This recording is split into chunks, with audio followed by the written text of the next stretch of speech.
día que estuve en mi lugar y que giré en la dirección correcta y a la velocidad requerida y con la frecuencia necesaria, y que no procuré ni que me reemplazaran antes de tiempo, ni me permitieran seguir cuando había sido declarada inservible.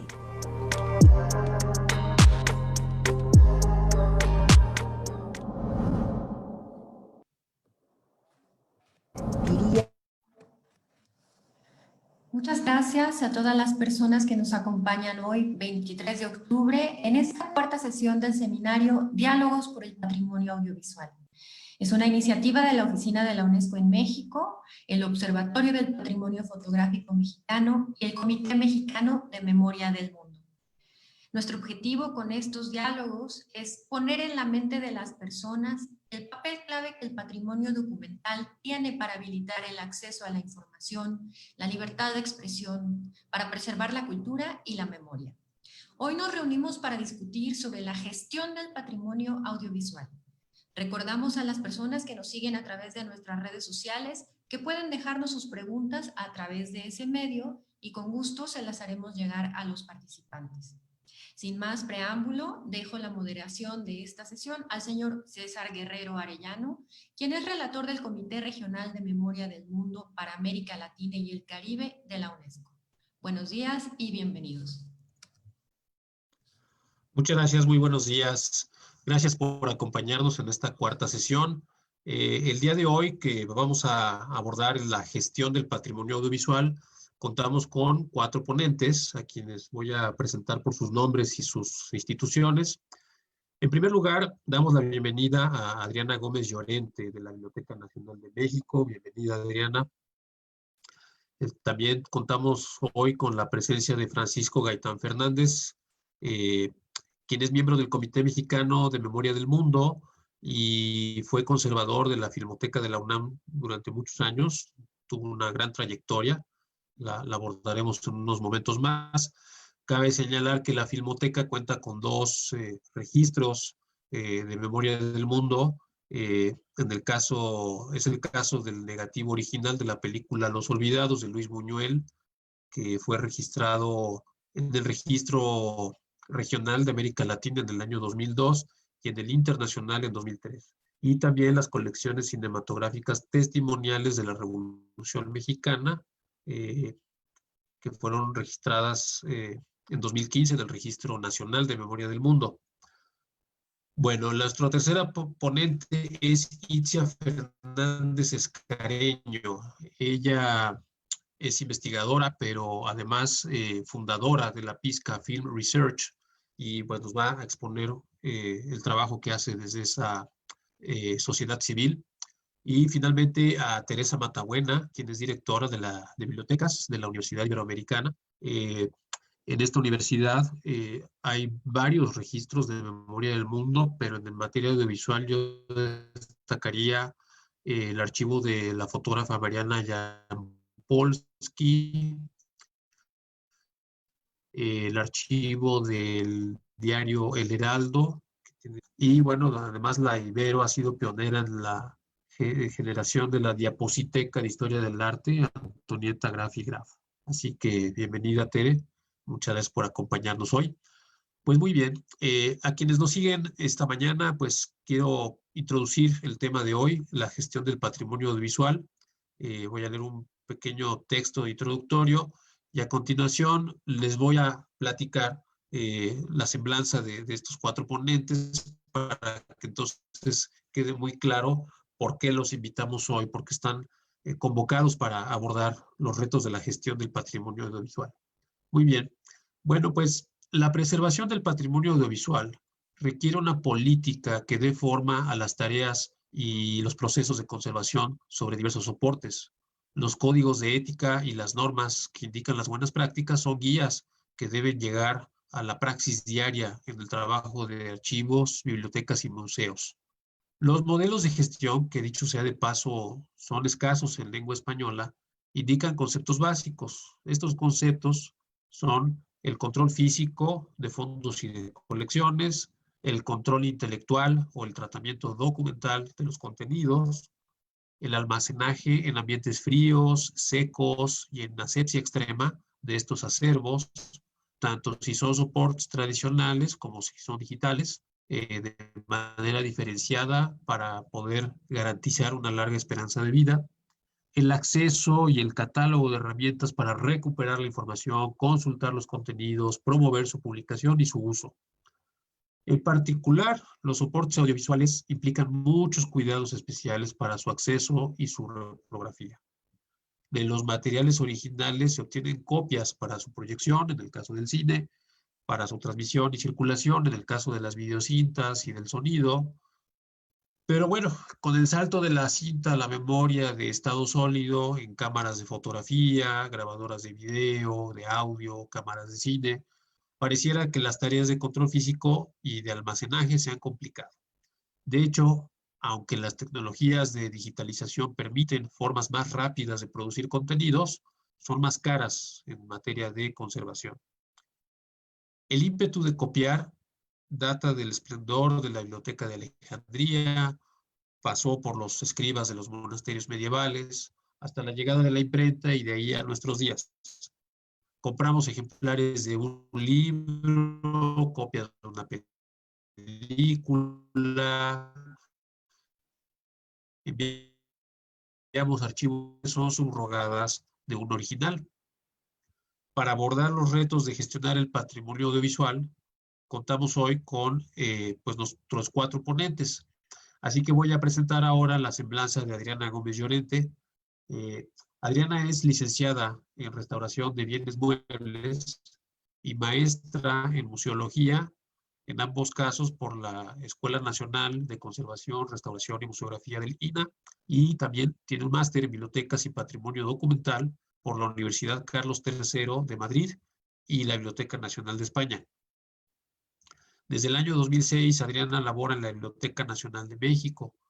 De 2011 a 2019, fue jefa del Departamento de Conservación y Restauración y en esa función organizó exposiciones y actividades académicas para difundir y preservar los acervos de la Biblioteca y de la Hemeroteca Nacionales.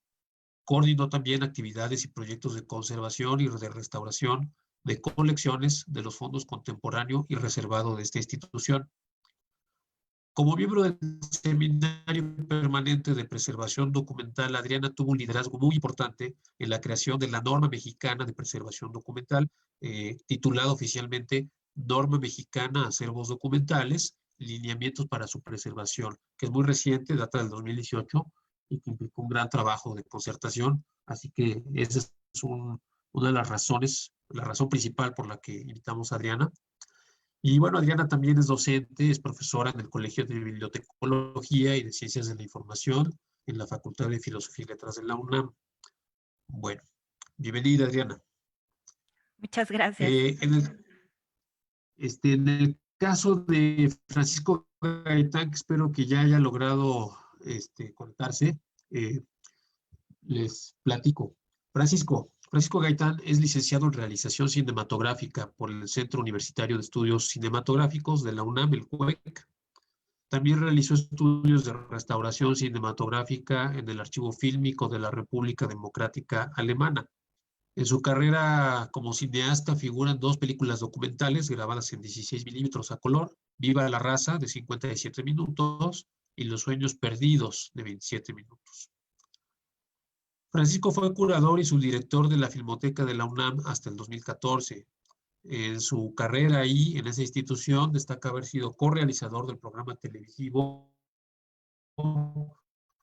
Filmoteca de la UNAM Presenta, en el Canal 11 del Instituto Politécnico Nacional. Autor y restaurador en la Filmoteca, ha tenido una gran repercusión internacional. Ha formado a técnicos de las filmotecas de América Latina en curaduría cinematográfica, contribuido a la formación de filmotecas regionales en México, ha formado a técnicos de las filmotecas latinoamericanas que han estado realizando estancias en la filmoteca y coordinó las restauraciones de materiales cinematográficos de diversas cinematecas latinoamericanas con fondos de Ibermedia. Por toda esta trayectoria, por toda esta labor, recibió la medalla Filmoteca por su contribución al mundo del cine, así como sus aportaciones fílmicas y técnicas a la cinematografía nacional e internacional. También quisiera destacar que formó parte de la Comisión Técnica de la Federación Internacional de Archivos Fílmicos, la FIAF, desde el año 96 hasta 2006, y que actualmente es miembro del Comité Mexicano de Memoria del Mundo. Bienvenido, Francisco. A continuación presento a la doctora Itzia Fernández Escareño. Itzia es socióloga por la UAM Azcapotzalco. Cuenta con una especialidad en valorización del patrimonio cinematográfico y es doctora en estudios cinematográficos y del audiovisual por la Universidad París III Sorbonne Nouvelle. Desde el 2010 ha colaborado como curadora, investigadora y docente en varias instituciones. La lista es amplia, todas muy destacadas. Es el caso del Laboratorio Visual de Investigación Social del Instituto Mora, de la Universidad Autónoma de la Ciudad de México, del Tecnológico de Estudios Superiores de Monterrey, Campus Toluca, de la UAM Coajimalpa, de la Universidad de Guadalajara y de la Cineteca Nacional, de la Universidad de la Comunicación y de la Universidad Iberoamericana. Realiza curadurías, catálogos, cursos y talleres en diversas instituciones. Escribe para la Cineteca Nacional, para las revistas Luna, Córnea y Secuencia, entre otras. Pero además, hoy nos interesa mucho conocer su experiencia sobre la Pizca Film Research, que es la institución que ha fundado y que realiza investigación de material audiovisual y producción de documentales. Así que bienvenida, Itzia. Muchas gracias por acompañarnos. Gracias, hola a todos. Nuestra cuarta ponente es Teresa Muchas gracias. Nuestra cuarta ponente, es Teresa Matabuena Peláez. La maestra Teresa Matabuena es licenciada y maestra en Historia y también maestra en Museos por la Universidad Iberoamericana. La especialidad es la valoración de archivos históricos y de libros antiguos y raros.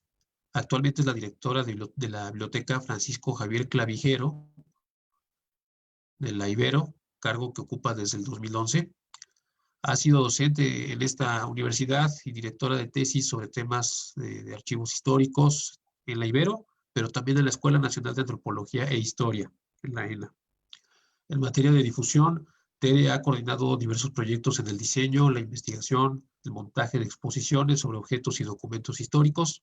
Cuenta con más de 30 publicaciones, artículos, libros sobre fuentes documentales, fotografía, reproducción de obras antiguas, y en ese ámbito ha recibido reconocimientos, de los cuales destacamos dos: el premio García Cubas del INA en la categoría de libro objeto por la edición de Underwood and Underwood, una visión estereoscópica de México, publicado por la Iberoamericana, y también la mención honorífica de este mismo premio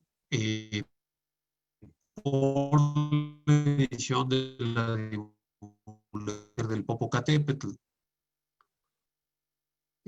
Ha recibido por parte de la Universidad Iberoamericana premios a su carrera docente, al mérito universitario, al mérito académico, la medalla de oro José Sánchez Villaseñor, entre otros. Y es miembro del Comité Mexicano de Memoria del Mundo.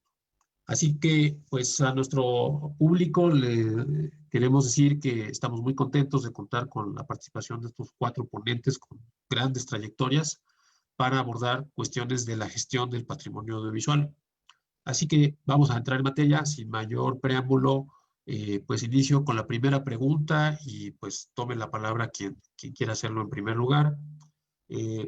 La primera cuestión es que nos platiquen su experiencia en la gestión de este tipo de materiales audiovisuales en sus instituciones. ¿Cuáles son los retos cotidianos de gestionar este patrimonio y qué tipo de inversiones deben hacer las instituciones para garantizar una larga esperanza de vida a estos soportes? ¿Quién quiere empezar? Si quieres, yo empiezo. Muy bien, Tere, pues adelante, por favor. Hola, buenos días. Muchas gracias a los organizadores por esta invitación y al público por escucharme. Yo creo que la experiencia de la Ibero es interesante. En la Ibero hay una sección de libros antiguos y raros y archivos históricos, en donde no teníamos una fototeca como tal. Bueno, no teníamos fotografías, de hecho, ni era un objeto de esta sección tener fotografías. A lo largo de nuestro trabajo, conforme fuimos organizando los archivos, empezamos a ver que en los archivos aparecían fotografías, junto con los documentos en un lugar aparte, y que muchos de los archivos, básicamente era más fuerte la sección fotográfica que la documental. Entonces empezamos a hacer a separar estas fotografías de su lugar original sin que lo perdiera, o sea, nada más físicamente, para poderles dar mejor conservación a las fotografías. Entonces así empezamos a hacer una colección de fotografías de los diversos archivos de diferentes temas, de diferentes organizaciones. Esto poco a poco fue creciendo y en el año de 2017 nos ofrecieron en donación el archivo fotográfico de Mariana Jampolsky. Entonces decidimos de alguna manera que era un archivo muy importante que deberíamos de conservar, también porque no queríamos que saliera del país, pero eso nos representaba pues un gasto económico fuerte, ¿no? O sea, no teníamos una bóveda para un archivo de estas características. Habíamos visto la bóveda que tenían en la fundación y era algo relativamente sencillo de hacer. Y entonces, bueno, pues empezamos a buscar quién nos podía asesorar para hacer una bóveda, como diría mi mamá, como Dios manda, y no sé si Dios tenga algo que ver con las bóvedas. Y entonces consultamos con Fernando Osorio, él nos asesoró en la construcción de la bóveda, y no es por nada, pero quedó una bóveda espectacular, con una prebóveda, una bóveda y todo lo que se necesita para conservar el archivo de Mariana Jampolsky. Y además fue como un estira y afloja con las autoridades de la universidad para convencerlas de que era una función universitaria y de la biblioteca conservar archivos de esta magnitud, ¿no? En el camino, también en ese 2018 nos ofrecieron en donación una serie de objetos, cosas y demás que habían pertenecido a José Gutiérrez Vivó y que estaban depositadas en una bodega y no tenían qué hacer con ellas, ¿no? Entonces, bueno, había de todo, pero una vez que revisamos el listado, había dos cosas que a nosotros nos parecieron muy importantes para que guardara la biblioteca. Por un lado es el archivo fotográfico del Heraldo de México y por otro lado eran los cartones originales de las caricaturas, ¿no? Entonces les decimos que si podíamos seleccionar, nosotros escogíamos eso y llegamos al acuerdo y nos la donaron. Para no hacerles, o sea, realmente, aunque sí nos imaginamos que el archivo del Heraldo era algo muy grande, nunca nos imaginamos tanto, o sea, son más de 1000 cajas tamaño de huevo, o sea, cajas de huevo, o sea, llenas de fotografías, negativos, fotografías de agencias, de todo tipo de fotografías, de todo tipo de temas que pueden estar en las fotografías de un periódico, muchas en muy mal estado y de plano se perdieron, otras sin ninguna información. Entonces, bueno, nos enfrentamos a eso y bueno, les voy a decir que soy un poco exagerada para hablar. Cuando llega eso a la universidad, realmente las autoridades de la universidad, bueno, se pusieron muy, que cómo aceptaba eso, que no había espacio. Entonces yo les decía, miren, espacio se consigue, archivos no. O sea, hay que buscar la oportunidad. Y entonces dije, tengo que buscar en estas 1,000,000 de fotografías, algo que sea muy significativo para que yo les demuestre a las autoridades que este archivo es muy importante, ¿no? Entonces, pues nos pusimos a pensar qué podía ser, qué se celebraban, y entonces me cayó el 50 años del movimiento 68 y de las Olimpiadas. Entonces, con el equipo de la biblioteca y de acervos históricos, nos clavamos en las cajas buscando un poco dónde podían estar estos. Muchos de los sobres del archivo tienen afuera un título y un número, que supongo que era la organización que le daba el periódico, y encontramos 6 folders que decían disturbios estudiantiles, ¿no? Entonces nos clavamos ahí, y sí era el movimiento 68, entonces eran como 5,000 fotografías, muchas de ellas inéditas del movimiento 68, le pedimos asesoría para que nos dijera qué tan valiosas y originales eran a Alberto del Castillo, el cual se emocionó, y entonces decidimos hacer un libro. O sea, así como muy, muy rápido. O sea, nos lo dieron en marzo y el libro tenía que salir en diciembre para que fuera el del Movimiento 68. Y bueno, con eso ya le dimos a la universidad que sí son muy valiosas, ¿no? Entonces, bueno, pues el libro fue un éxito, realmente la edición se acabó muy pronto, difundimos el acervo y entonces, bueno, ya con esto se justificó un poco esta sección. Entonces, el archivo ha ido creciendo, la colección de fotografías, además de estas dos, pues tenemos las propias fotografías de la historia de la universidad, el archivo fotográfico de la UIA, que puede cubrir sus 77 años de vida. Ese tenemos el gran problema de que son cajas y cajas de negativos sin identificar, entonces tenemos que hacer un programa para identificarlas. Y entonces ya, bueno, ya tenemos tal cantidad de fotografías que hemos visto la necesidad de crear una cuarta sección dentro de acervos históricos, que es la fototeca, porque ya tenemos material suficiente, más de 1 millón de imágenes del siglo XIX y hasta principios del XX, el archivo fotográfico de la universidad. También tenemos el archivo fotográfico de Ana Victoria Jiménez, que es una feminista muy reconocida. Y entonces, bueno, estamos viendo todas estas características y se acaba de liberar una plaza en acervos históricos por jubilación y decidimos hacer un perfil de una nueva plaza para una persona que se encargue de las colecciones fotográficas porque no tenemos un encargado como tal. Entonces, la fototeca de la universidad, y sí es una estira y afloja entre las necesidades de un archivo o de todos los archivos históricos de la universidad, de la biblioteca y las necesidades de la universidad, ¿no? Entonces, por ejemplo, los reconocimientos Memoria del Mundo que tenemos en archivos fotográficos, como es el de Salinas Carranza, que es sobre aviación, o el del Movimiento 68, nos han dado prestigio y le hemos demostrado a la universidad que es importante su función como para custodiar y conservar archivos fotográficos. Y realmente la inversión que ha hecho la universidad en la bóveda y en los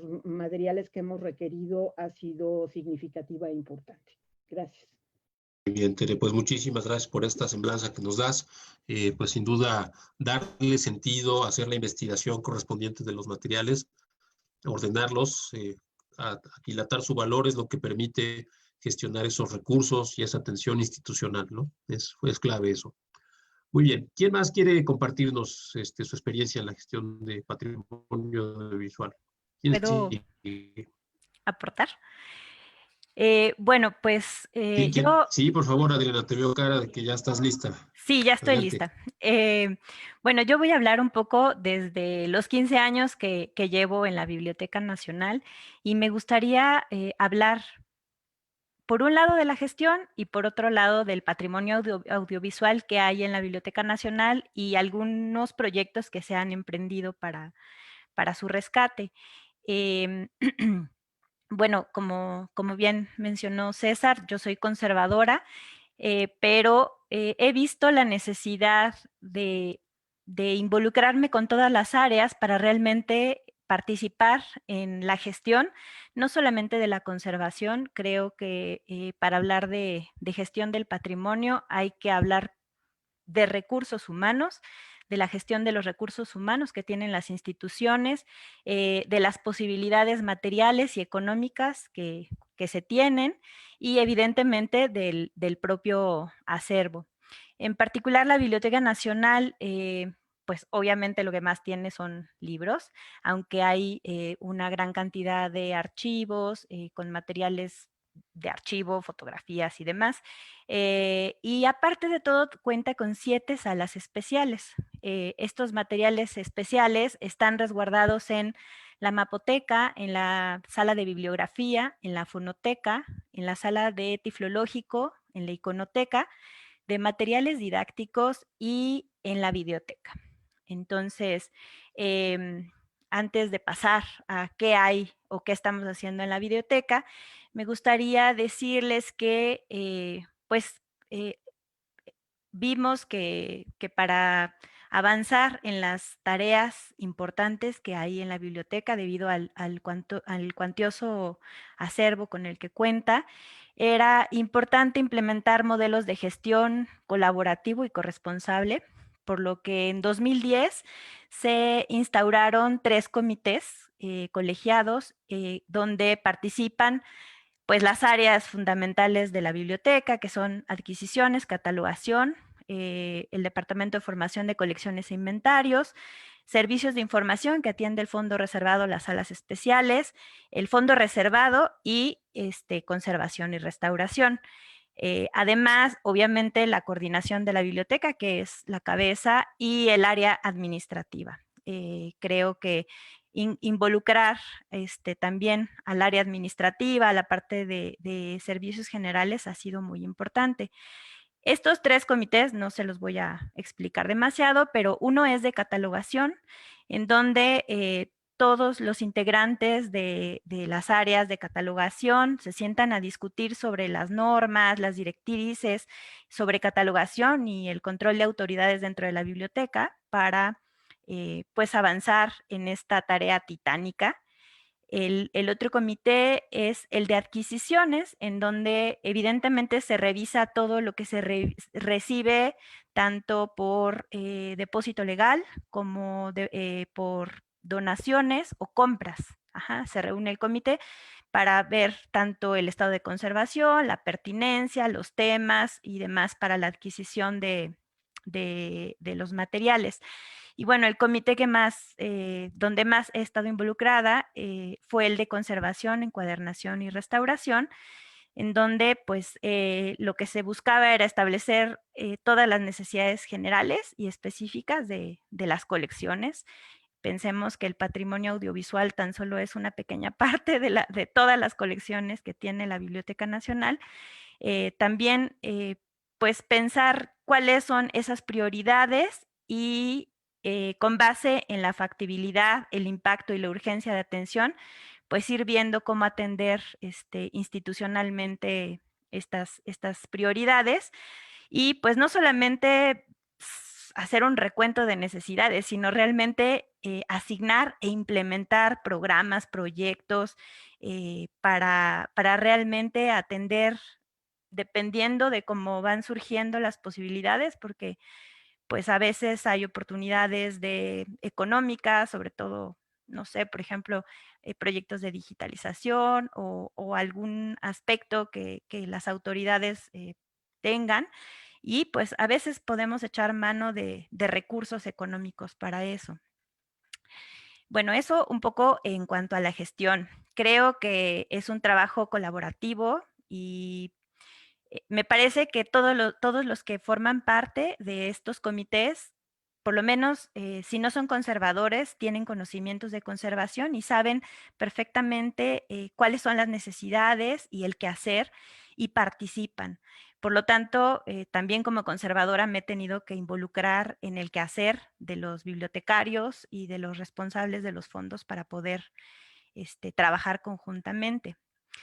Ahora, respecto al patrimonio audiovisual en particular, pedí un poco de información a la doctora Silvia Salgado, porque en 2017 y 18 se hizo un proyecto desde los responsables de servicios de información y de la sala de biblioteca, con apoyo de la coordinación de la biblioteca en ese momento, para hacer un proyecto para digitalizar una colección de 12,219 videocassettes. La verdad es que no creo que haya otro proyecto similar, por lo menos en la Biblioteca Nacional. Se cuenta con un catálogo impreso. Toda esta información, les digo, es como compartir lo que compañeros han hecho y en dónde ha entrado conservación. El catálogo impreso, sin embargo, no hay un registro como tal en la base de datos de Nautilo. Y bueno, retomando la información respecto a esta colección, la doctora me dio esta nota, voy a citarla. Por el año 1976, la Universidad Nacional Autónoma de México firmó un convenio con la Fundación Cultural Televisa, que dio inicio en el mes de junio, llevado llevando a cabo la elaboración y transmisión de una serie titulada Introducción a la Universidad, siendo corresponsable en ese momento la Dirección General de Divulgación Universitaria. En ese mismo año, la UNAM sufrió una huelga laboral y para dar continuidad a las tareas de docencia y difusión de la cultura comenzó la transmisión de temas y tópicos universitarios con la finalidad de impartir y presentar cátedra por televisión abierta.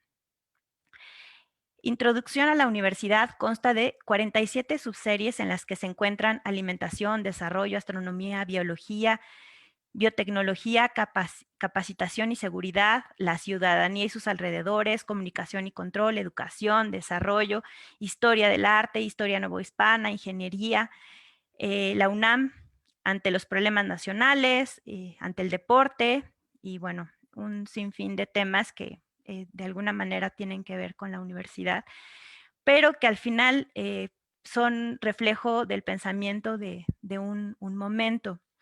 A partir de la constante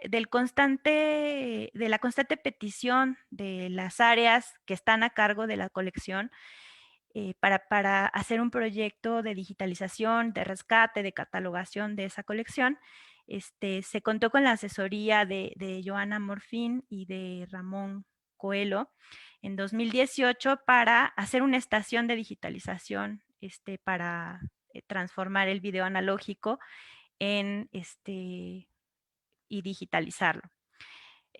Lo interesante del proyecto es que pues se dieron recursos para una colección que bueno, podría no ser la más vistosa o la más vista por las autoridades para la institución. Se contó con estos recursos para bueno, en primer lugar, para hacer un diagnóstico y determinar la prioridad de digitalización de la colección.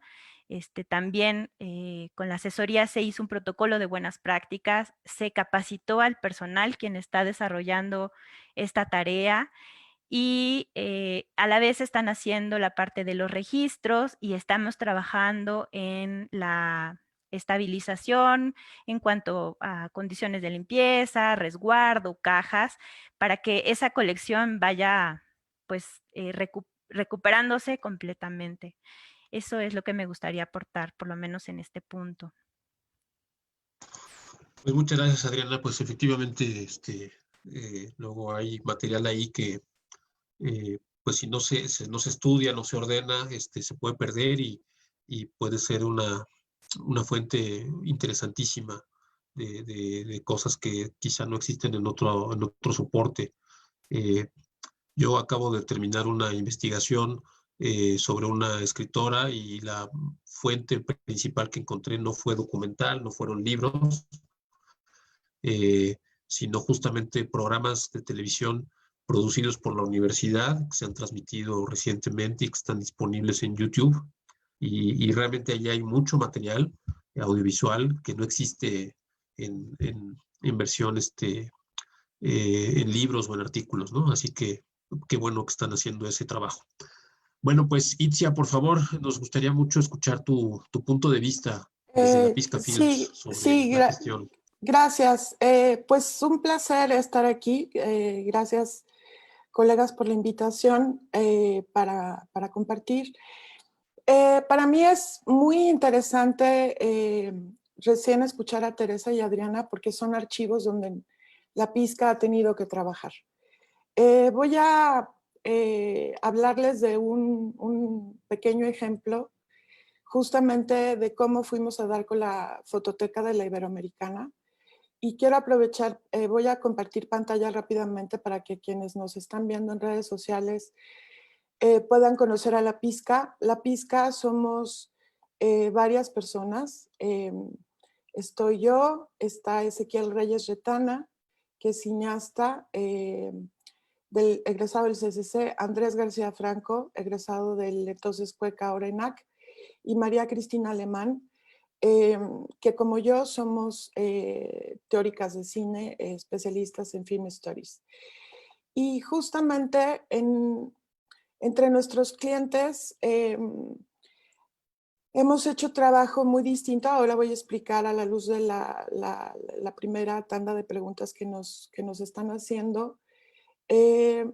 Nosotros hemos trabajado desde hace 5 años como colectivo y tenemos 2 formalmente operando legal y fiscalmente como sociedad civil. Nosotros lo que hemos atendido es desde series para plataformas digitales, Netflix, La Búsqueda, videoclip a propósito del aniversario de un grupo de rock bastante famoso en México, pequeñas intervenciones con material de archivo como La Casa de las Flores, que es otra serie de ficción, Camino a Roma, que es una película donde consultamos los archivos de la Ibero y de la Filmoteca de la UNAM. Un documental, cortometraje a propósito de una gran activista indígena mexicana. Publicidad también, de hecho, aquí no está integrado todavía, pero recién estrenamos para Colgate también por sus 95 años. Documental Vaquero del Mediodía, que está por estrenarse en noviembre porque no pudo salir en sala en marzo. Ficción también, Esto no es Berlín. Cápsulas de corporativos como Vogue, Gucci, a propósito de personalidades como Daniela Vega. Acaba de pasar también el aniversario de Colosio, participamos en la ficción y también hemos trabajado para museos, notablemente el Museo Cantón en Mérida.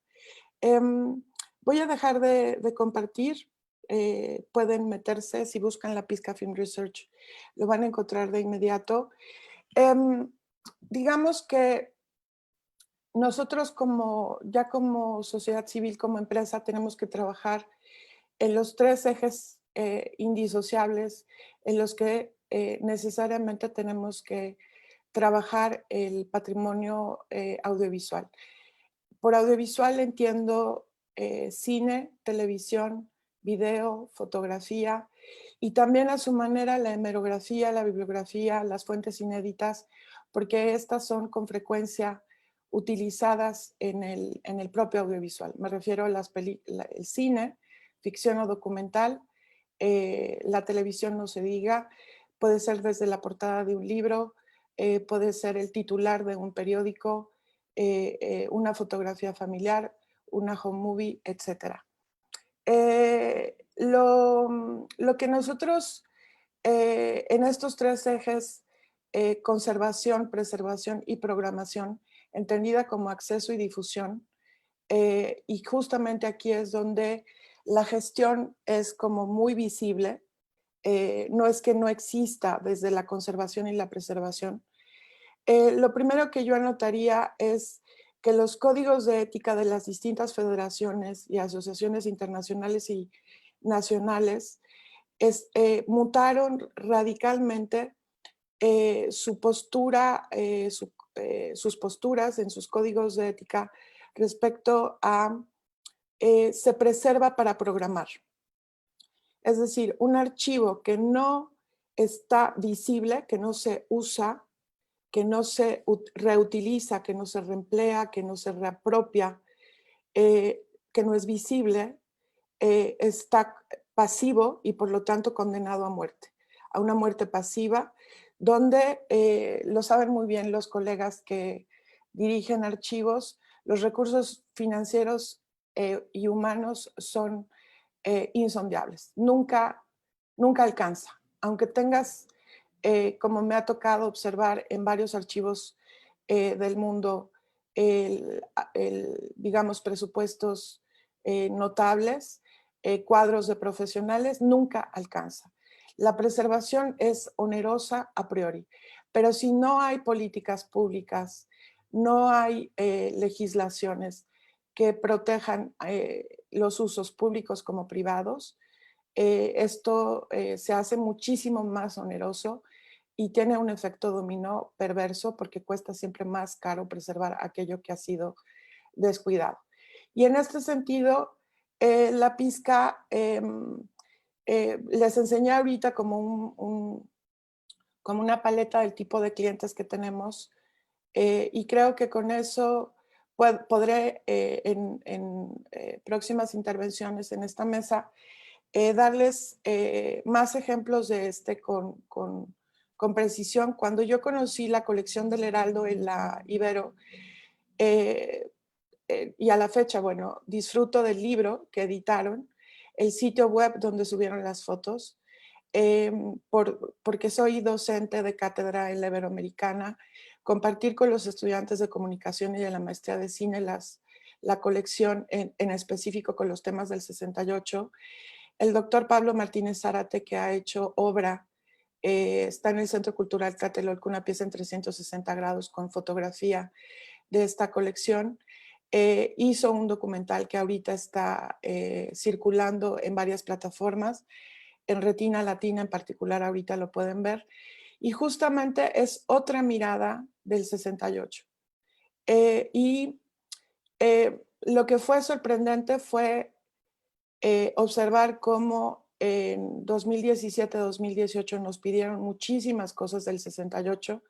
De hecho, nosotros tenemos una muy buena relación con dos de los cineastas que han preservado históricamente material del 68, porque uno de ellos estuvo ahí, Oscar Menéndez, y ha hecho varias películas, y José Peguero con estos segundos, bueno, minutos más bien, son 3 minutos de un momento crucial en Tlatelolco, el 2 de octubre.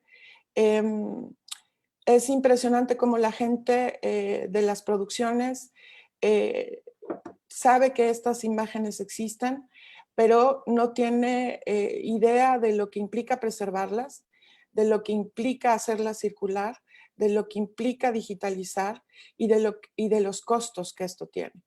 Y me refiero con esto propiamente a la función social que está cumpliendo la Ibero actualmente con esta colección, así como la Biblioteca Nacional y NEUNAM en general, la Filmoteca, y les podré hablar de esto más adelante, en términos de derechos de autor, derechos de explotación económica patrimoniales y costos de stock son realmente zonas paradisíacas, son verdaderos oasis.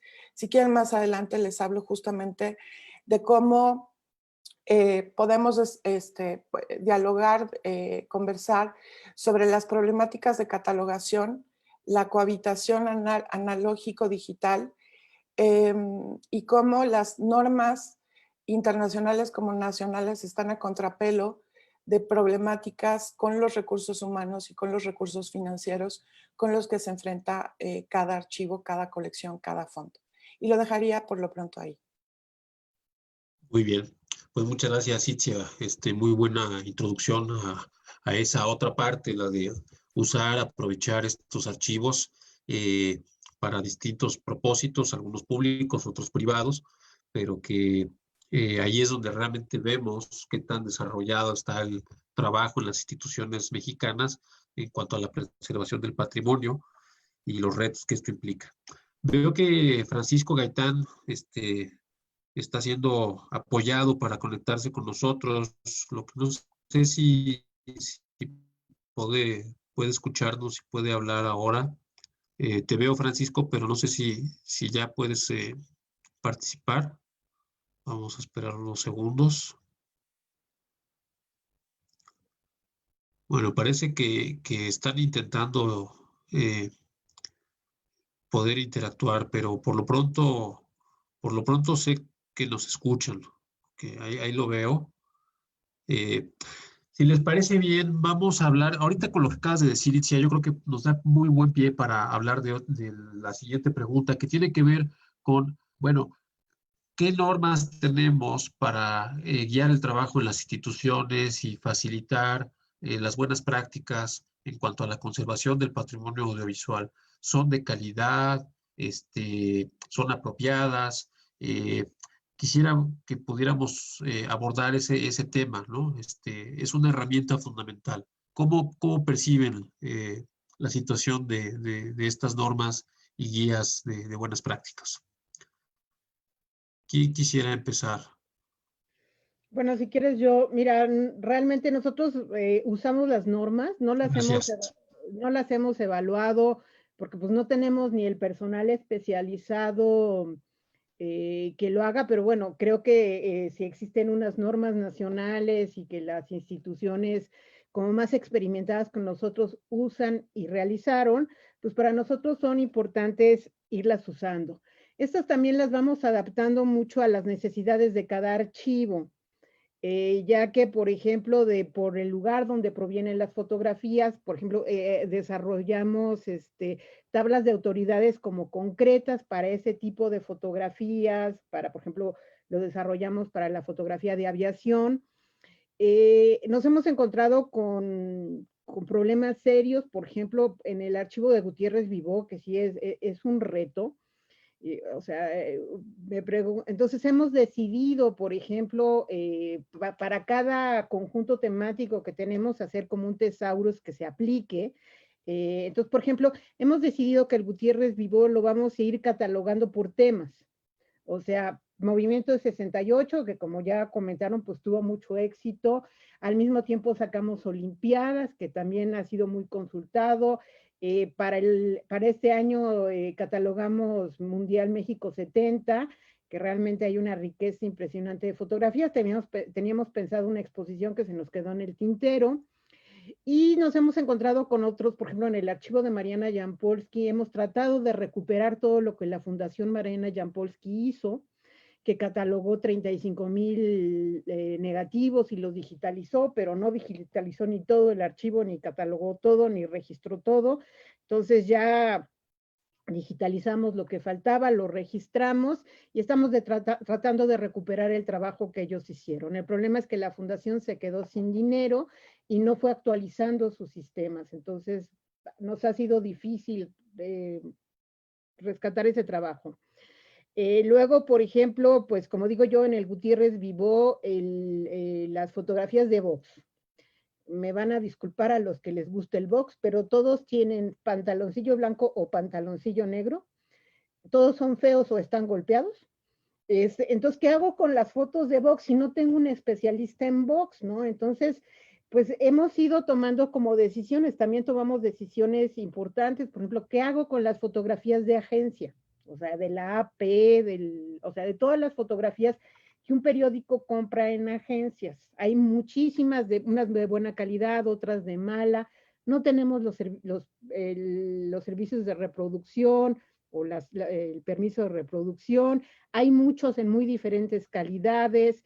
¿Qué hago con una caja que dice accidentes de trailers en Estados Unidos?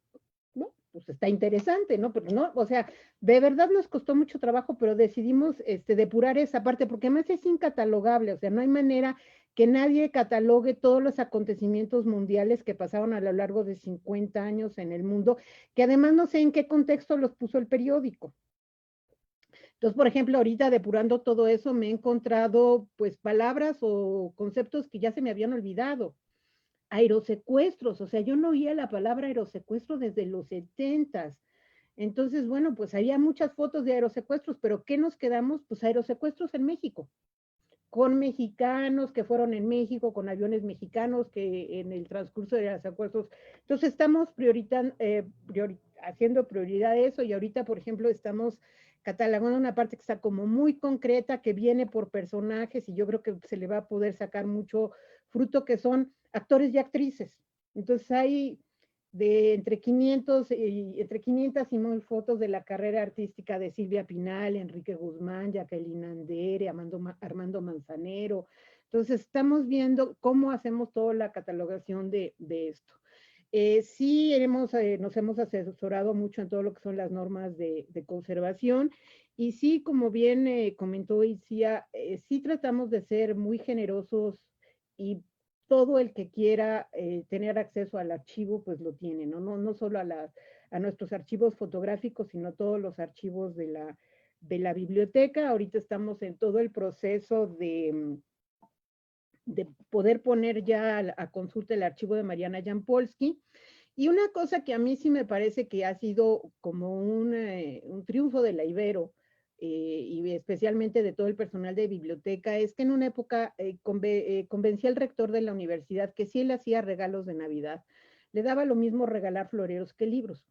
Y que era muy académico regalar libros, y si era un libro que hacíamos con nuestros fondos más, y al mismo tiempo se difunden. Entonces, por ejemplo, de 2018 a la fecha que nos llegó el archivo de Mariana Jampolsky, hemos sacado 3 libros sobre Mariana Jampolsky. Bueno, uno está a punto de salir para dar a conocer su obra. Duotono, por ejemplo, el del movimiento de 68, o reproducciones de álbumes fotográficos de la Ciudad de México. Entonces es una manera que desde la universidad, sin que tenga un costo fundamental, o sea, muy caro, se divulguen nuestros acervos, ¿no?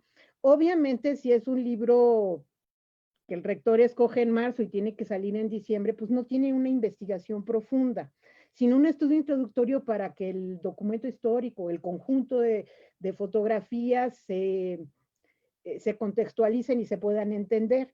De hecho, pues los premios García Cubas que tenemos son por estas ediciones de libros para divulgación de nuestros acervos, ¿no?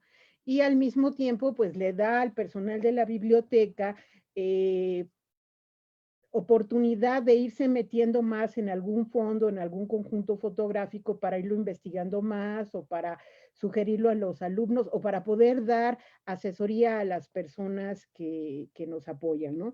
Entonces nosotros no tenemos más que aportar sobre las normas, pero sí usamos las normas nacionales para nuestros archivos. Muy bien.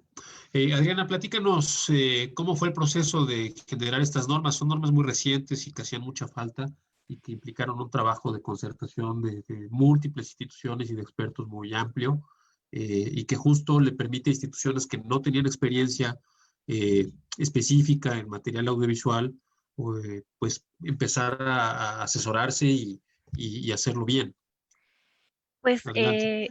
bueno, yo les voy a platicar un poco sobre la norma mexicana, acervos documentales, lineamientos para su preservación, y de dónde salió. La verdad es que justamente es a partir de la preocupación de muchos conservadores que participamos en la elaboración de esta norma, en la gestión de la conservación dentro de nuestras instituciones.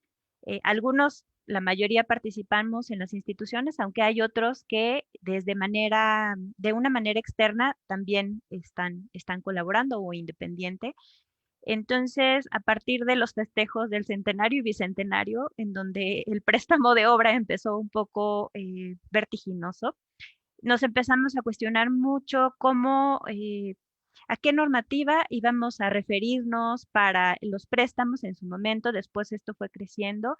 Se instauró un seminario de discusión académico en el ISUE, en el Instituto de Investigaciones sobre la Universidad y la Educación, la UNAM, en donde pudimos reunirnos todos, y desde 2010 estuvimos trabajando, discutiendo, tratando de entender cómo son las normas, hasta que en 2015, con un borrador ya más o menos acuerpado, nos presentamos al Cotendoc. Obviamente Fernando conoce perfectamente toda la historia, pues él ha sido un gran incitador de este trabajo colectivo.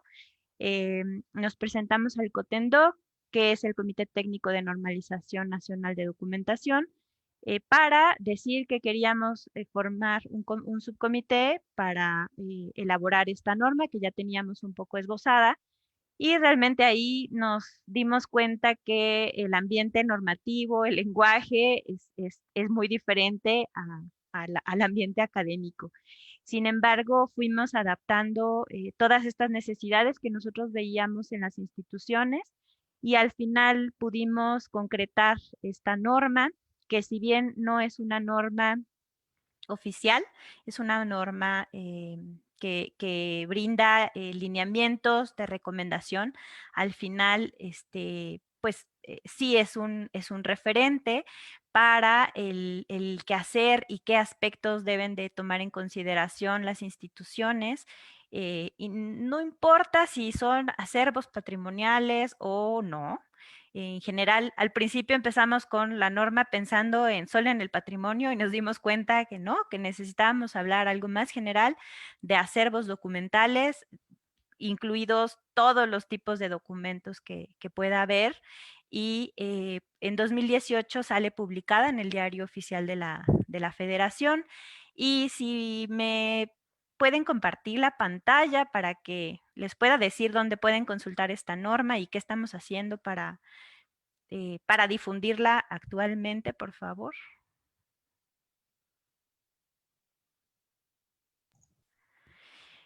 A ver, vamos a ver si ahorita nos ayuda. Eso es, ahí está Natalia. Muchas gracias. Bueno, pues tenemos una página, se llama... ¿Sí? Perdón, usted me dicen cómo mover y ya yo le muevo a la sección que me digan. Sí, así podemos ir subiendo la información. Es una página de un grupo de preservación documental. Si bien estamos en el seminario, estamos en el subcomité, tenemos muchas actividades, algunas de difusión, de capacitación, de normalización, por supuesto. Entonces, creamos esta página un poco que considera todos estos aspectos. Ahí pueden encontrar los objetivos un poco más arriba, que pues al final son promover la preservación de los acervos documentales, fomentar la cooperación, no solamente en México, también en América Latina y otros países, y coadyuvar en el desarrollo y difusión de las herramientas que vamos generando como grupo. Un poco más abajo. Ajá. Bueno, ahí están todos los integrantes, es un trabajo colaborativo de verdad de muchos años. En cada uno pueden encontrar en qué institución está, qué perfil tiene. Si bien algunos somos más especialistas en libros o en foto o en, no sé, en aspectos de biológicos, creo que justamente eso nos da una fuerza para ir resolviendo diferentes aspectos. Bueno, también se habla un poco más hacia abajo del subcomité, qué función tiene dentro del COTENDOC, qué es el COTENDOC, y un poco más abajo pueden encontrar la norma, la pueden descargar, es de dominio público y pues realmente estamos en un trabajo importante de difusión, y sobre todo de ayudar a las instituciones y a los encargados de la conservación, que no necesariamente son conservadores, pero al final ellos son los que están haciendo la conservación, de implementar esta norma, ¿no? Cómo ir adecuándola a las realidades de las instituciones. Un poco más abajo, por favor. Bueno, ahí la pueden descargar, después la pueden ver. Más abajo. Más abajo, más. Tenemos un cuestionario de evaluación porque las normas tienen una vigencia de 5 años y esta norma va a tener que ser revisada, es algo que se tiene que actualizar, por lo tanto, pues estamos viendo cómo se va desarrollando, implementando para que en su momento podamos hacer la evaluación y con el apoyo de todos los comentarios podamos ver cómo ir generando los cambios, modificaciones o instrumentos que ayuden a implementarla. Un poco más abajo. Más. Bueno, aquí están todas las instituciones que han participado y los restauradores independientes también. Más abajo. Y después se habla de este otro grupo, que en muchas ocasiones somos los mismos, que hacemos actividades un poco más académicas, pero al final todo va sumando para ir fortaleciendo el trabajo de conservación y preservación que se está haciendo en México respecto a los acervos documentales. Y bueno, pues les dejamos esta liga para que puedan navegar por todos los instrumentos que hemos generado, publicaciones de los coloquios que tenemos o sobre algunas infografías que elaboramos para ahora, durante la pandemia, de apoyo.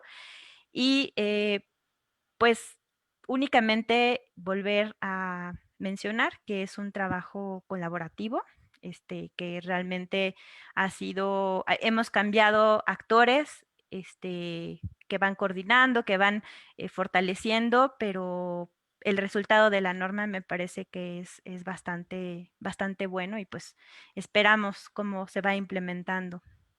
Muchas gracias. Muchas gracias, Adriana.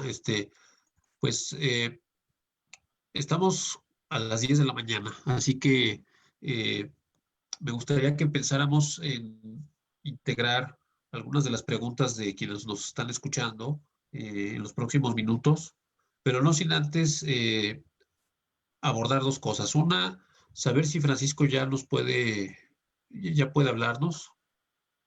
Ya lo veo muy instalado. Veo que sonríe. No sé si le podamos activar su micrófono desde la UNESCO. Lo estoy intentando, así que vamos a darle unos segundos. Pero mientras él consigue activar el micrófono, también quiero plantear la última pregunta para que entonces ya la integremos junto con las inquietudes del público. Miren, la última pregunta tiene que ver con la cuestión de que tenemos que pensar cuál es el futuro del pasado. Ya hablamos creo que bastante de eso tangencialmente, o sea, cómo recuperamos hacia futuro materiales históricos antiguos, los retos que eso implica, identificar claramente qué son, por qué son valiosos, a quién le pueden servir, y por supuesto, pues invertir tiempo en eso, invertir tiempo en restaurarlos, invertir recursos en mantenerlos en condiciones apropiadas. Esa es una parte. Pero la otra que es muy importante y que quisiera también que Itzia nos pueda hacer su contribución es la cuestión del futuro del presente. Es decir, todos esos materiales que estamos generando hoy día, en este momento, documentales nuevos, películas, fotografías, etcétera, que ya se realizan en soportes y con tecnologías digitales, pues tienen características particulares distintas a las tecnologías analógicas, a las cintas, a al papel. Entonces, ahí, ¿cómo estamos trabajando esa cuestión? ¿Cómo estamos desde los propios creadores, de contenido, qué tan conscientes somos de los requisitos que implican estas tecnologías para que ese material que creamos hoy, que difundimos de manera muy sencilla, pueda ser recuperable en el futuro, que el original no se pierda? ¿Cómo podemos garantizar eso? ¿Cómo nos ayudan las normas a hacerlo? Así que con eso, pues iniciamos esta última media hora para escuchar sus aportaciones. Gracias, César. Lo que a mí me gustaría enlazar de lo que acaba de decir Adriana es que es de honrarse y saludarse los esfuerzos académicos, ciudadanos, independientes, en colectivos, en organizaciones, en normar. Porque esto es lo que permite es tener un marco teórico metodológico, pero sí me gustaría mucho subrayar que esto es relativamente reciente, es una historia contemporánea. Recuperar esta maravillosa publicación de la UNESCO de Abapin, encabezada por Raymond Edmondson, Filosofía de los Archivos Audiovisuales, que está en línea en varios idiomas y que uno puede descargar sin ningún problema, porque justamente creo que lo que está a caballo de esto es el reconocimiento de las nuevas profesiones y de aquellas que se han transformado y que existen desde finales del siglo XIX, cuando se intentan sistematizar los primeros archivos de fotografía, de cine. No olvidemos a Matuszewski, el camarógrafo polaco que trabajó para Lumière, etcétera, que en 1898 publica este artículo donde dice que para la memoria, la historia de la humanidad, hay que preservar la fotografía y el cine, que recién estaban naciendo como fenómeno a través del cinematógrafo y sus equivalentes con otros dispositivos tecnológicos. Lo que creo que con esta pregunta queda claro, el futuro del presente pues está en los catálogos y está en las necesidades específicas de cada fondo, de cada colección y prácticamente de cada ítem. O sea, cada documento, cada texto, se llame fotografía, se llame titular de prensa, se llame película, se llame Roches, etcétera, tiene su propia historia, tiene su propia genealogía. El audiovisual es muy particular en este sentido, porque como se puede copiar o pegar, se puede cortar o pegar, genera pues como muchas vidas dentro de lo que en catalogación conocemos muy bien como el título. Y desde la pizca me parece que la respuesta que nosotros vamos obteniendo como este grupo de especialistas interfase, intermediarios que estamos siendo, porque por un lado ustedes podrán observar en nuestra breve trayectoria que nosotros trabajamos con archivos públicos, privados, pequeños, grandes, muy antiguos, muy recientes, con los propietarios de que pueden ser sus creadores o los herederos de los derechos de autor y o con los usos patrimoniales, es que estamos caminando de manera cada vez más patente a la figura de bancos de imágenes. Y no quiero aquí tener una connotación de banca financiera, sino de banco de peces, de acuario. Creo que en ese sentido, los bancos de imágenes, tanto privados como públicos, nos están revelando la posibilidad, y con esto cierro la pregunta, de poder seguir ejerciendo memorias colectivas históricas, desde lo local hasta lo transnacional, donde el patrimonio audiovisual cobra sentido a través de líneas de investigación para distintas disciplinas, ciencias sociales o ciencias básicas. Aquí no haría distinción porque la fotoquímica aquí tiene mucho que ver en la era análoga y tiene su propia historia, o las ingenierías con las tecnologías, etcétera.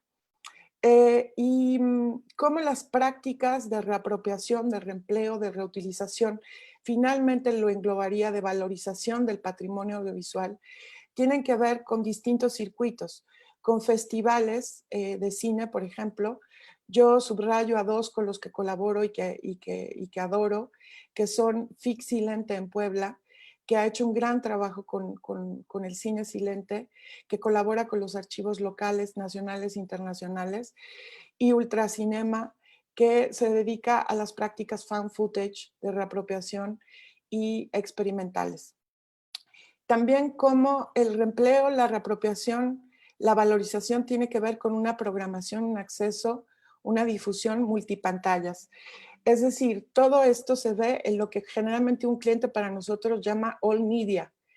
Es televisión por paga o no, televisión abierta, plataformas digitales, universidades, salas de cine, redes sociales, transmedia, hipermedios.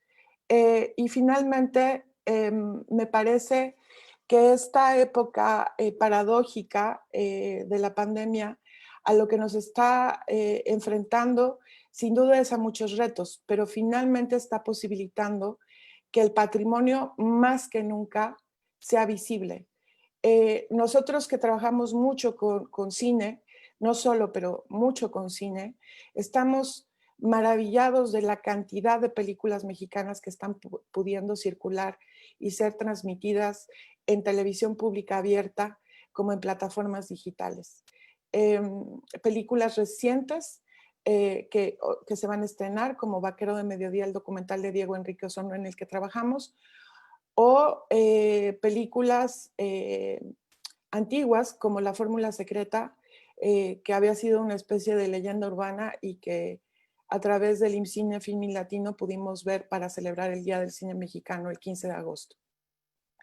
Me parece que los bancos, entendidos como acuarios, digamos, a forma de metáfora, tienen muy buenos ejemplos y yo les invitaría a que visiten el sitio de la Filmoteca del UNAM.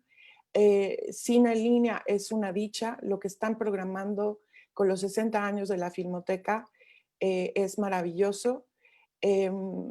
Y hay Hay un sitio, una colección en particular, el archivo Prelinger, dentro del Library of Congress, que me parece que también para los que no lo conozcan, sea como una manera de visitar algo que está catalogado en línea y que funciona como un verdadero banco de imágenes porque se pueden descargar legal y legítimamente las películas.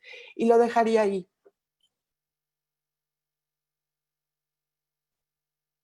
De acuerdo, muchas gracias, Itzia. Pues tenemos algunas preguntas del público.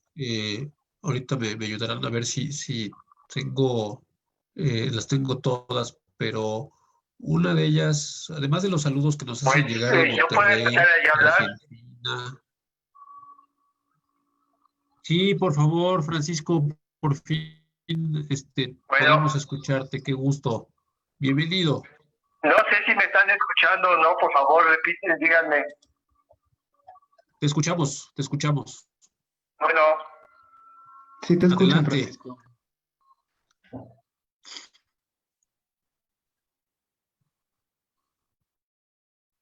¿Me escuchan ahora? Sí. ¿Me escuchan? Sí, adelante. ¿Sí? Bueno. Bueno. Mi condición de dinosaurio explica todo mi proceder aquí, que lo soy auténtico, reconocido. Bueno, no sé lo que han estado ustedes diciendo, entonces me cuesta mucho trabajo seguir alguna pauta preestablecida, como debió haber sido mi intervención aquí. Lo que les digo es que yo tengo una gran desconfianza en toda la producción digital. Sé perfectamente que el 100% de todo lo producido en cinematografía, en fotoquímico, pues se ha conservado hasta el momento mucho.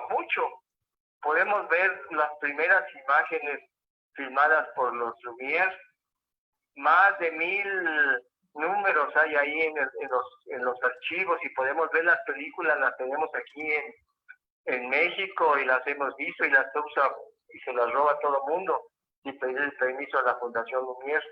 Entonces, mi desconfianza es absoluta en todo lo digital. De tal manera que creo que de lo producido en digital solamente se va a conservar aquello que sea producido por las grandes compañías que van a tener todavía sobre esos materiales producidos recuperación económica. Y de todo esto que producimos constantemente en nuestros teléfonos, las fotografías que tomamos, las películas que podemos hacer, que es fantástico poder hacer películas con estos teléfonos que tienen tan nítida imagen y los sonidos son tan buenos y que podemos grabar todo digitalmente tan fácilmente. Todo eso se va a perder. ¿Por qué? Pues porque no les da dinero a los que lo poseen, y entonces tampoco van a tener capacidad ni económica ni técnica para seguir manteniendo estos archivos, estas imágenes y sonidos para el futuro. Así de que yo tengo muy poco que decirles por lo que ya dije antes, y entonces yo les ofrezco recibir alguna llamada telefónica de 10, 15 minutos que les puedo ofrecer de mi tiempo. Ustedes tienen mi celular, ya se los repito, que es el 555 413 4000, así me lo sé, y es perfectamente escribible, para que si alguien quiere preguntarme algo específico, yo le pueda atender y contestar sus dudas, sus cuestionamientos, pasándoles mi experiencia de 43 años en la Filmoteca de la UNAM, donde producimos una confianza ética y técnica para poder restaurar la película en película, cualquiera que sea. Tenemos capacidad técnica, aunque yo ya tengo casi 7 años en retiro, puedo decir que tenemos una capacidad técnica ahí en la Filmoteca para restaurar y conservar cualquier película que presenten en fotoquímico. De tal manera que otra de las ideas que yo tenía para decirles a ustedes es que el cine debe conservarse en cine. Para difusión podemos utilizar lo digital, pero todo lo producido en digital hay que conservarlo en digital y por supuesto que la difusión debe ser en digital, pero todo lo que hicimos en película se debe conservar en película. Debemos de tener un material de archivo para poder decir que se va a conservar otros 100 años, porque ustedes deben de saber que hay películas que podemos ver en pantalla de 100 años de duración. Si la película se inició, la fotoquímica, en el 1896, podemos pensar que todavía podemos filmar y restaurar para otros 100 o más años.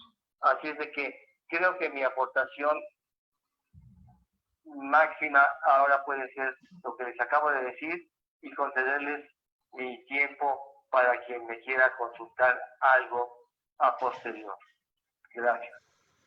Gracias, Francisco. Eres muy generoso en ofrecer tu teléfono y tu tiempo para atender las consultas que el público, estoy seguro, te va a hacer, porque además estás tocando un tema pues que sorprende a muchas personas, que es que lo digital no es el medio más apropiado para conservar. Es todo un reto eso, y de eso vamos a hablar en próximos seminarios. Pero ahora, si me permiten, yo quisiera leerles los saludos y las preguntas del público en los minutos que nos quedan. Me parece muy importante señalarles que nos escuchan en Monterrey, en Argentina, en Tabasco, y que nos hacen algunas preguntas interesantes. Por ejemplo, si la desaparición de los fideicomisos perjudica a los archivos audiovisuales, esa es una. Otra es en qué medida el reconocimiento de Memoria del Mundo ha sido importante para las instituciones que lo han recibido, en qué les beneficia en particular. También nos comentan en el caso de las fotografías de Vox que comentó Tere, pues sí, nos dicen que se pueden abordar de distintas maneras. Por un lado, la historia de los deportes, pero también desde el punto de vista de los derechos humanos o el circo del deporte. Entonces, que no las descartes de entrada, habrá que buscarle ahí el público que las puede comprender mejor y ayudarte en esa catalogación o en ese descarte. Finalmente, ¿dónde se podrían descargar las películas? La dirección de la LC donde se pueden descargar películas. Gracias. Pues esas son las preguntas así de nuestro público, las que alcanzo a identificar en estos momentos. Así que adelante. Y quisiera contribuir. Itzia, por favor, adelante. Respecto a la pregunta de descargar películas en LC, ¿qué quiere decir con LC? No, solo duda. Lo desconozco, es lo que escribió. Ok. Bueno, a reserva de saber qué es LC. Quizás sea la Library of Congress, ¿no será? Tú Sí, ya. eso. Sí, claro. Es pues con que pongan archive en inglés, archive.org, y pongan Prelinger, los reenvía de inmediato. Y todos los botones son bastante didácticos para que uno sepa que hay distintas calidades y resoluciones y formatos, extensiones para descargar las películas. Y si uno ya requiere algo más profesional, entonces se puede requerir directamente con los datos que le están pidiendo a uno. Obviamente allí no hay cosas en su mayoría en 1080p o 2K o 4K por evidentes razones de espacio y de costos. Yo diría que respecto a esta pregunta cualquiera puede descargar con apps alternativas, con apps legales, con apps encriptadas, etcétera. El problema es si lo puedes usar. legal y legítimamente. Yo centraría la discusión en eso, más bien, en preguntarse si lo puedo usar legal y legítimamente. Porque pues obviamente los propietarios tienen sus derechos legalmente. Y respecto a los fideicomisos, creo que ese es un debate bastante complejo, pero mi posición personal es que han sido históricamente una solución intermedia para financiar desde el sector público proyectos de distinta índole y que no, la manera en que están siendo, digamos, barridos no necesariamente es la adecuada para paliar realmente el problema de financiamiento. Y me gustaría cerrar comentando que justamente desde el sector privado, cuando los productores, los realizadores, incluso los corporativos se interesan en el archivo, pueden contribuir directa e indirectamente a su financiamiento, a recursos financieros. ¿A qué me refiero con esto? Que como a nosotros justamente nos toca estar en esta posición interfaz intermedia, nos toca sensibilizar a los creadores, a los creativos, para que comprendan por qué las cosas cuestan lo que cuestan. Y que yo siempre defiendo, finalmente yo soy fruto de haber hecho el servicio social en la Filmoteca de la UNAM y haber trabajado una breve época con el gran Paco Gaitán en Filmoteca, y el dinero que entra a Filmoteca son recursos autoetiquetados para preservación.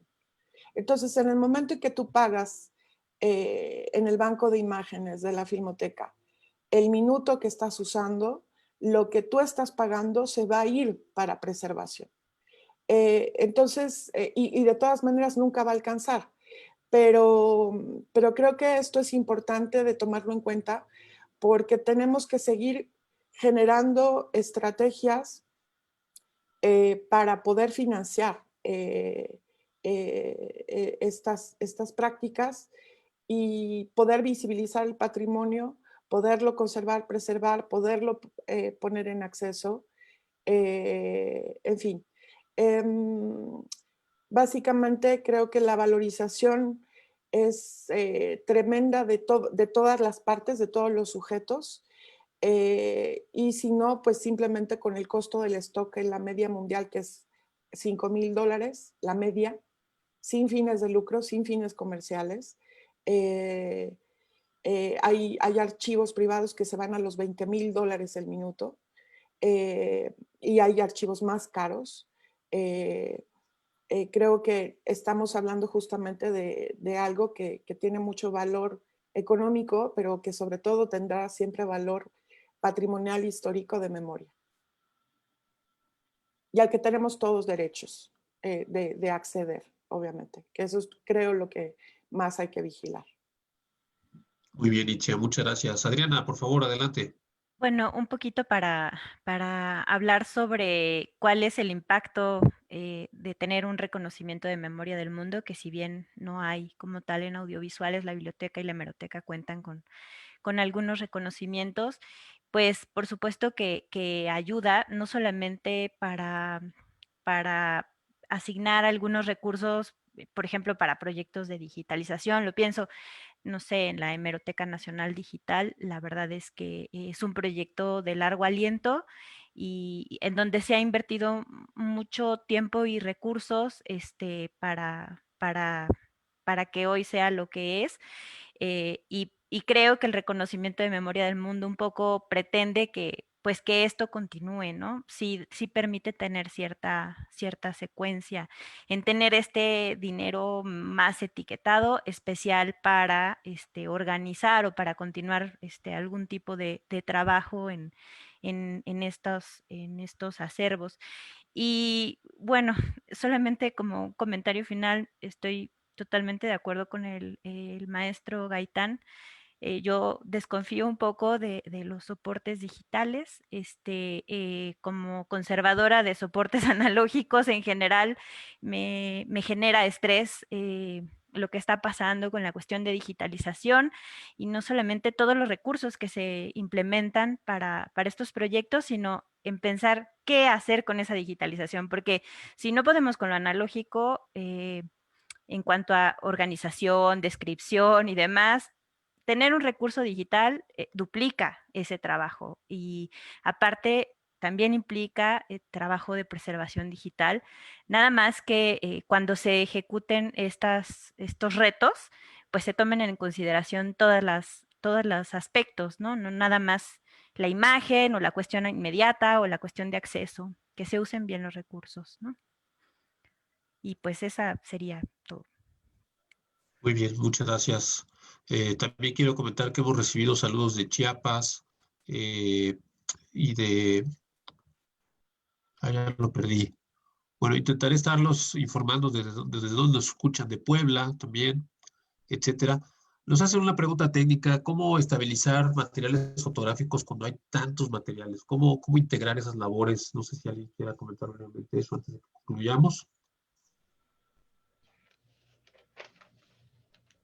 Pues yo creo que para material fotográfico, estabilización Fernando Osorio sería el más adecuado para esta pregunta, ¿verdad? Ok, desde Lima, Perú, también nos saludan. Itzia. Ah, Fernando, está señalando a Fernando. Guadalajara también. Bueno, es muy grato ver que nos han escuchado esta mañana desde tantos puntos distintos, tanto en México como en América Latina, y también, por supuesto, saber que esta charla se va a poder ver y reproducir en los próximos días. Bueno, es decir, apenas concluyamos, se va a poder ver en el canal de YouTube de la oficina de la UNESCO en México, y eso también va a servir para quienes no la pudieron seguir en vivo, pues que conozcan su experiencia. Guanajuato, esa es la que me faltaba. Pues si no hay más comentarios, Tere, vi que ya contestaste en el chat. No se trata de descartar fotos del archivo del Heraldo, no es eso, pero sí lo que señalabas, no está hay temas que no son fáciles de clasificar y requieren un apoyo de un especialista. Entonces, nos saludan desde Buenos Aires, desde la Cátedra UNESCO, Legislación, Sociedad y Patrimonio de la Universidad de Guanajuato. Así que bueno, pues estamos a 3 minutos de concluir la sesión. Pues yo simplemente quisiera darles las gracias antes de que nos gane el tiempo y nos salgamos de la transmisión en línea. Y pues sin más, invitarlos a que hagan un último comentario, una invitación, una cosa que quieran compartir. Saludos desde Pachuca también. Pues sí, se puede agradecer a la organización por esta iniciativa. Ha sido fundamental para todos el escuchar, el dialogar en muchos aspectos. Seguiré todas las charlas que continuarán a lo largo de todo el mes. Muchas gracias, Fernando Osorio, por la confianza también. Muy bien.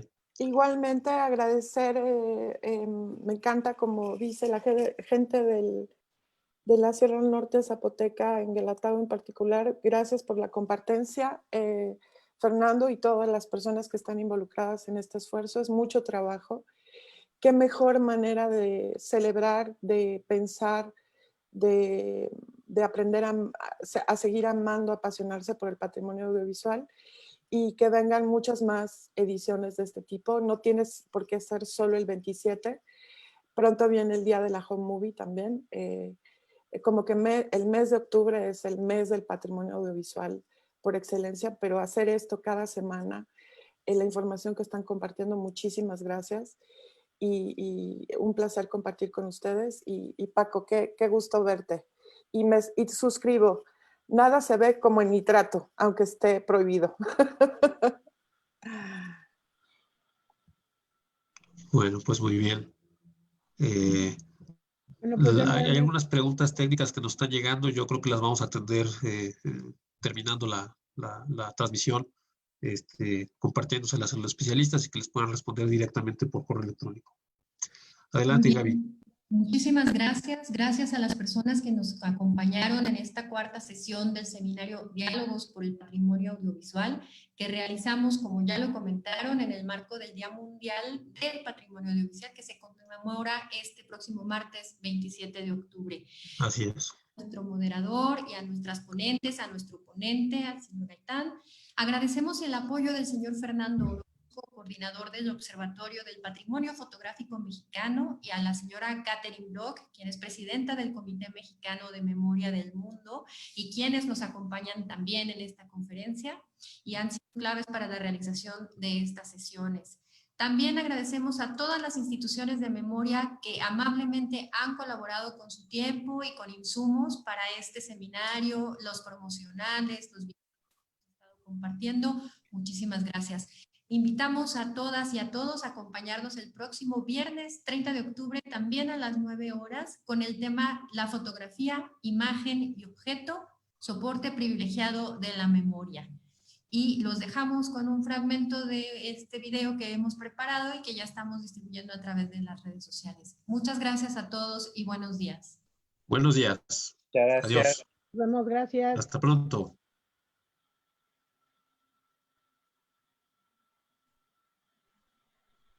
Diría que estuve en mi lugar y que giré en la dirección correcta y a la velocidad requerida y con la frecuencia necesaria, y que no procuré ni que me reemplazaran antes de tiempo, ni me permitieran seguir cuando había sido declarada inservible.